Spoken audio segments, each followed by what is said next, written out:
So, my little radicals, before I got into real estate was one of those occupations that I had thought about a lot throughout high school. And but it wasn't something that I necessarily had the confidence in. A lot of the mainstream TV shows like Million Dollar Listing and those type of real estate shows really started to come out around the 2007 to 2009 mark. And that was kind of when I graduated in 2007 from high school. And real estate was always something I wanted to do. I've loved design. When I worked with my dad, him being a contractor, when I worked with him younger, I always found I was able to walk into an empty space and see what it could be rather than what it was. And that was basically something that I looked at as a career choice. However, when you get out of high school and you really have no work experience and you don't know if you want to go back to school or take a year off or whatnot, all your friends are your age. How many of your friends at the age of 18 are buying homes? None. And that was a big hurdle for me, as well as like talking with parents and family and friends. It was very much like, well, Aaron, you're too young. Like, who are you going to sell to? And that was a big hurdle for me. So I did not end up going into real estate. It was always something that was in the back of my mind. I ended up working for the city of Edmonton, worked my way up that little management ladder, and that's what I did for 16 years. And then there was that switch where I said, is this all? Am I essentially just going to be a pool bitch for the rest of my life or until I retire? What more is there for me? And, I had a lot of friends. Actually, I had one girlfriend, and she had just gotten her real estate license, and she had started, and I honestly I know that was kind of the kick in the ass that I kind of got. That was like, well, if she can do it, I can do it. And I think I have a great personality for it. People just love me, or I think anyways. So I took my license, and that was essentially how I got into real estate. There are a lot of things I wish I knew before getting into real estate, finishing my course, and really hitting the ground running. There are a lot of processes that I feel like I tried to cheap out on because, like, when you start any type of self-employment job, entrepreneur, anything of not working for somebody else, there is a lot of risk that comes with that, and you end up putting a lot of your ducks in your own basket. You end up betting on yourself. You put your money into yourself. And that is a very hard and overwhelming thing to do, as well as even think about at that time. And actually, if you listen to my last podcast with Kristen on the One Book, that One Book was created to help people with the overwhelming feeling of every day, of entrepreneurship, of all that stuff. And that was very much where I kind of felt, was starting a business and you have to spend all this money. It was very overwhelming. So, like anybody trying to save a penny and do it right, you cheap out on some things, you go hard on some other things. One big thing for me that I wish I knew was everyone around me, including my husband and family, everyone said, you know what, Aaron, you can self-fund this. You can grow this organically. Do not go to a bank. Do not take out a loan. And you don't need to take out a big loan or even a super small loan. But everyone told me not to. And that was where my mindset went into this cheap mode of, okay, I want to do this, but I don't want to pay that price. So maybe I'm going to take a little bit more on my plate to myself. And I'm going to overwhelm myself a little bit more so that I can save $300, $400, $500 and not have someone else do it. Marketing was that for me. If I would have started real estate and somebody would have just looked at me and said, you know what, Aaron, you're going to start and you're going to be great. But just know you're going to have to spend some tens of thousands of dollars on marketing because marketing is so big. If someone just really sat me down and said that to me, I wish someone did. And the reason I say that is I went through 4 years of being like, I can do this marketing thing on my own. I can do this on my own. I can record my own. I can do it. I can edit. Also, that I saved a couple $1,000s. Now, I look at it, now that my business is growing and my goals are growing, I look at it very much from an aspect of What can I do and what is a better worth of my time? To save $2,000 or $1,000 or whatever you're spending on whatever project you are doing, is it going to save you more money in time passing it off to somebody else so that you can focus your energy in a different area to getting clients, to more of that in-person networking, to allow somebody to do this for you? I was very much like, nope, I'm going to do it myself. Honestly, if somebody just looked at me and said, pass it off, Aaron, it will stress you out for the first little bit, but the second you pass it off, you can focus your time and energy into other things. Marketing was a very big thing for me because marketing is expensive. It costs a lot. But if you do it right and you go through the right channels and you have the right team behind you, your marketing can basically explode your business tenfold overnight by showing people different content about yourself and what you're selling and what you're doing in your life. So marketing was a big thing for me. I want to talk about sphere because when I got out of high school and when I was just talking, I made a comment about I didn't have a sphere, or people ask me what my sphere is. Now, as a realtor, I feel like we talk about our sphere of influence so much that I feel like everyone just knows what your sphere is. But a lot of people don't understand what your sphere is, and a lot of younger people getting to the industry don't understand. So, what your sphere of influence is, the people that are immediately around you, that you talk to on a regular basis. This can be family, this can be friends, this can be acquaintances, it can be work colleagues from a part-time job or even a full-time job. We are actually going to talk about doing real estate and having another job at the same time. But these are all influences of your sphere. These are all people that maybe you don't influence like an actual influencer, but you have some type of influence on their day of life, on their emotions, your best friends, your family. You have some type of influence on these people. So when I say, when you start real estate, your first place you need to look is your sphere of influence. You're going to really network and connect with your family, your friends, your old work colleagues, your new work colleagues. That is your sphere. When you are 18 or 19 coming out of high school and you watch all these real estate shows and you're like, oh, damn, I'm going to be $1 million listing agent. And you go and take your license. And I've seen this happen so many times to new agents. They think that that TV show is reality. And that TV show is not reality. It may be reality for that price point in that specific area and that time. But that is not reality to what Edmonton's real estate market is. That is not a reality as to how you get your clients. So a lot of younger agents that end up coming into the industry, they end up leaving a year later because they don't have the money for marketing, because marketing is expensive, so they try to do it themselves. They are overwhelming themselves with just marketing. So that's the first one. But the second thing is they have really no sphere of influence of people who are in the market to buy at that time. Agents that are coming into the industry at a younger age end up networking and educating a lot longer with their clients than somebody who comes in at the age of 30. A lot of their friend groups are buying houses at this time. They're getting second jobs. They're having kids. They're expanding. That is a lot easier than an 18-year-old basically coming out of high school and telling people, trust me, trust me, trust me with the biggest purchase of your life. So sphere of influence is anyone that's around you. And what a lot of people don't realize is that is mom, that's dad. Mom and dad will talk you up.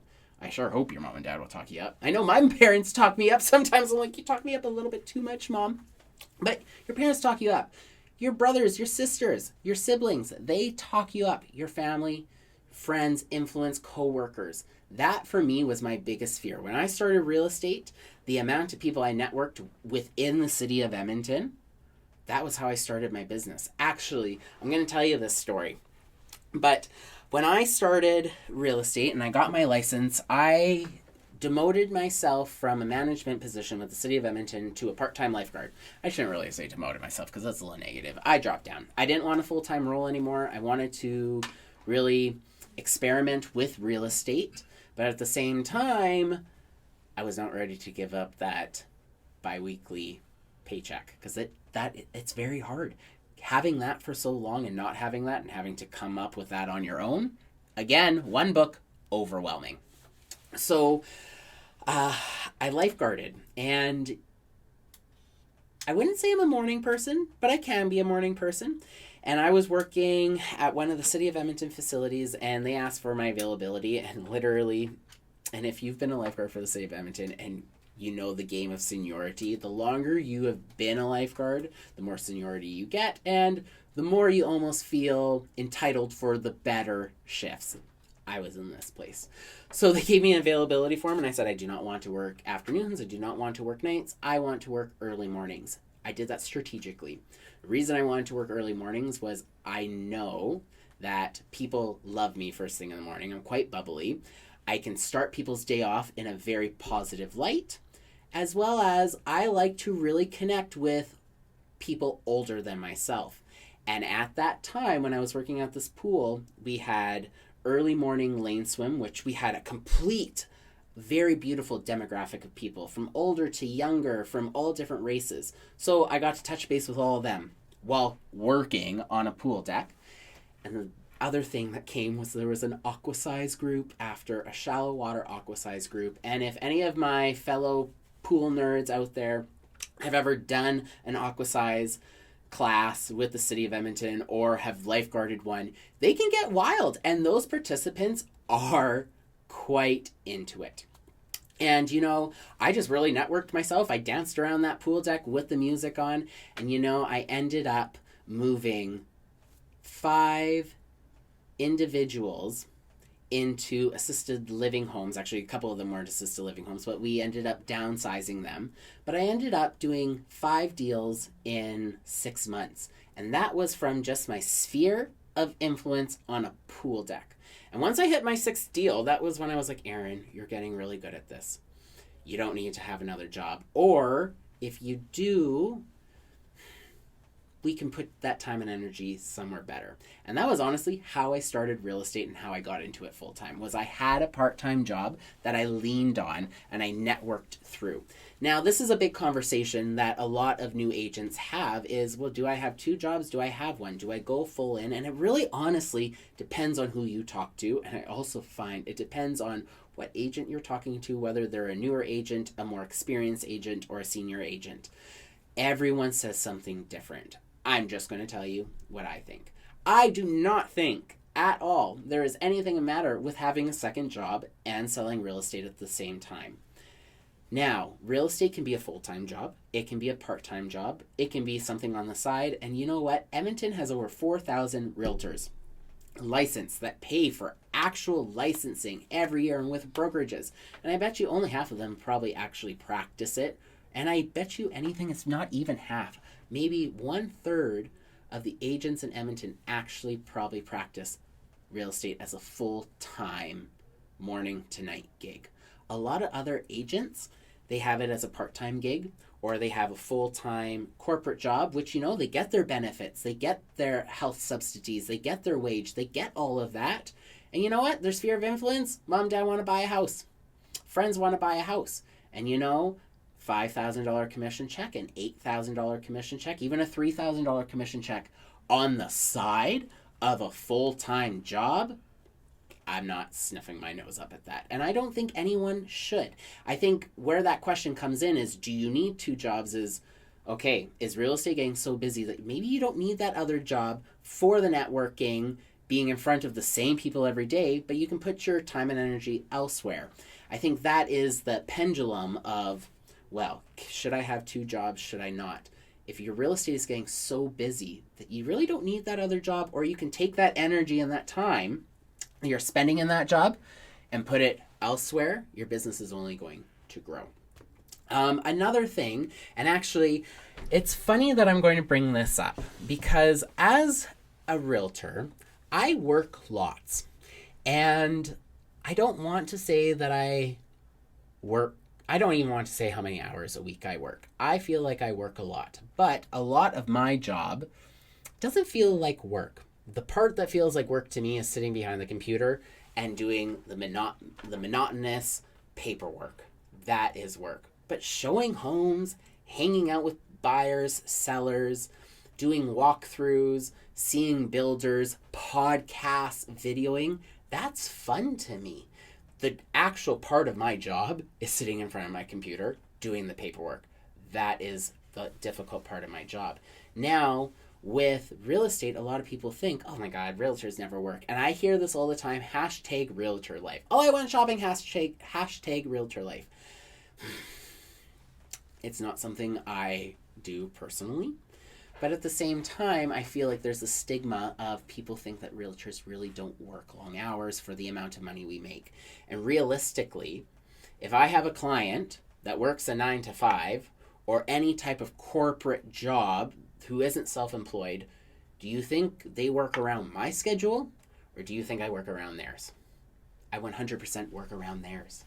I have to work around theirs. So real estate to me is not a 9 to 5. It is an evenings and weekends type of game. A lot of people don't like evenings and weekends. And a lot of people, when they come into real estate, they see these TV shows. They see the big media or how media has spinned real estate. And they think, oh, I'm going to make so much money in a 9 to 5. You're going to make so much money working evenings and weekends. That is reality. That is real estate. And if anyone tells you anything different, I beg to differ with them because I'm a salesman. You are my client. If you want something and I can't show it to you because you're working, are you going to buy it? Probably not. So we're going to then go on your time. I think that is a big misconception. What a lot of people think realtors just have all this time. And we do have time, but we have to utilize our time very well because we work around a lot of our clients' time. And that sometimes is the biggest scheduling conflict ever because, I have a life and I have family and I have friends and dogs and responsibilities and that kind of stuff that I need to fit in my day too. So, real estate agents, we are not 9 to 5 people, not in residential anyways. We are evenings and weekends, and a lot of the times they're 9 to 5s. That's when our training, our brokerage meetings and all that stuff really happens. Another thing that this is more for a buyer standpoint, as well as this is for a new agent, a new realtor to know. One of the biggest deal killers right now in our society for people that are buying homes, and I'm sorry, mom and dad, but it is mom and dad. More specifically, it is the dad. Dads are deal killers 90% of the times. And as a dad wannabe, it hurts me to say this inside, but dads kill majority of real estate deals. And the reason why dads kill majority of real estate deals is when you are house shopping with your parents. Usually moms are a little bit more light and fluffy, but they're a little bit more picky about things. Dads, it doesn't matter if your dad is white collar or if your dad is blue collar, if he knows his stuff, if he doesn't know his stuff. If you bring a dad to a property inspection, your dad is always, 9 times out of 10, going to believe in their head they know more than a property inspector. And it is so funny because I'll go to property inspections and people will bring their dad and you see this dad knocking on the walls. And I look at him, what the hell are you doing knocking on the wall? Well, I'm just trying to estimate how this house was built and I want to know what is the distance between the studs. So you're going to knock on the wall. Well, this is how I did it back in my day. And they will knock on that wall and try to find where the studs are. As to where a property inspector will come in with an infrared camera and will look at those things and be able to see past the drywall. A dad will always think that his method is better because it's the old school method. It is the dad method. No one is going to care for their child more than the mom or dad. So parents oftentimes are deal killers. There have been so many times where my client has fallen in love with a house and the property inspection was actually great. But because the parents came to it, mainly the dad, that was a complete decision killer. The dad didn't like the house. The dad didn't like the property inspector. We didn't buy the house. We go back and continue to look. So a lot of people think, well, what's the biggest deal killer? I say it's the parents. And sometimes if a parent's listening to this, they might take that as negative. But what I think a lot of parents forget, and it's not a negative, and I don't want to blame it on them, but as a parent, you genuinely get excited for your kids' achievements. You get excited for their first boyfriend, first girlfriend, first spouse, first marriage. You get first house, first dog, first cat. Your first house is no different, and your parents just want the best for you. When me and Scott have kids, I will probably be the worst dad in the world for going to look at homes, well, also being a realtor, like I have my own opinions, but your parents always want the best for you. Sometimes that's not always the best for the kid. And you know what? It does really hinder decision making when you have a parent in your face saying, I don't think you can do that. It's happened to me all the time where I will bring up something to my mom and dad. They may not like the idea, but you know what? It's a really good idea and I find value in it. But I will go back and I will second question everything I thought because my dad just was like, oh, Aaron, what are you trying to do? You trying to have everyone look at you and try to be Mr. Popular? I don't understand. And I will go home and I will internalize that. A lot of buyers do the exact same thing with their parents and buying homes. So, parents, deal killers. This is a big question, and I get it all the time. And it's actually a really good question because realtors get paid a handsome penny, needless to say. It honestly depends on the price of the home and all that because we work on commission-based.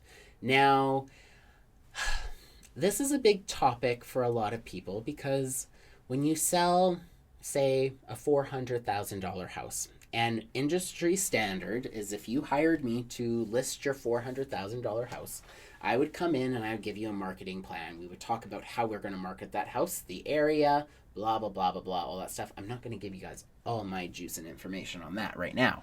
But we would go in, have a listing presentation. Oh, I'm sorry. I just lost all train of thought. Okay, so... maybe we should just reset that. Yeah, let's reset that. Yeah. Yes, please. Yeah. All right, ready? Okay, I'm rolling. Okay, one thing I want to talk about, and it's actually, I get a lot of questions about this one, my little radicals, and it is how I get paid or how any realtor gets paid. Now, again, each province is different across Canada. Alberta's real estate industry is self-governed by RECA, which is the Real Estate Council of Alberta. BC, it's governed by the actual government. So in different provinces, things are set up differently. Alberta, I really like that we are self-governed. However, that comes with some challenges, and also governing parties really need to kind of hone in on some people. But how commission works in Alberta is if I sell your house, I would charge you 7% on the first 100,000 and then 3% on the remainder of that sales price after the first initial $100,000. So on a $400,000 house with marketing, and remember, I pay the marketing costs. I pay all that up front. That is a cost on me. And then when I sell your house and get my commission, then we equal it all out. But marketing, promotion, pictures, 3D walkthroughs, signs, all that jazz is on me. And that's usually about $1,500 to $2,000 of expenses up front. Now, for a $400,000 house, that is what my commission will cover. Now, what a lot of people don't realize is when I sell your house, I charge you a commission of 2 agents. And the reason I do that is because all funds have to be dealt with through a brokerage and a trust fund. And it has to be kind of governed and all that wonderful political jazz. So when we do that and I sell your house, I charge 7% on the first 100,000, 3% on the remainder. Whoever brings me a buyer, so usually it's going to be another agent, whether it's from Remax, Royal Page, or any type of brokerage, or again, from my brokerage, maybe it's a colleague from Century 21 Masters.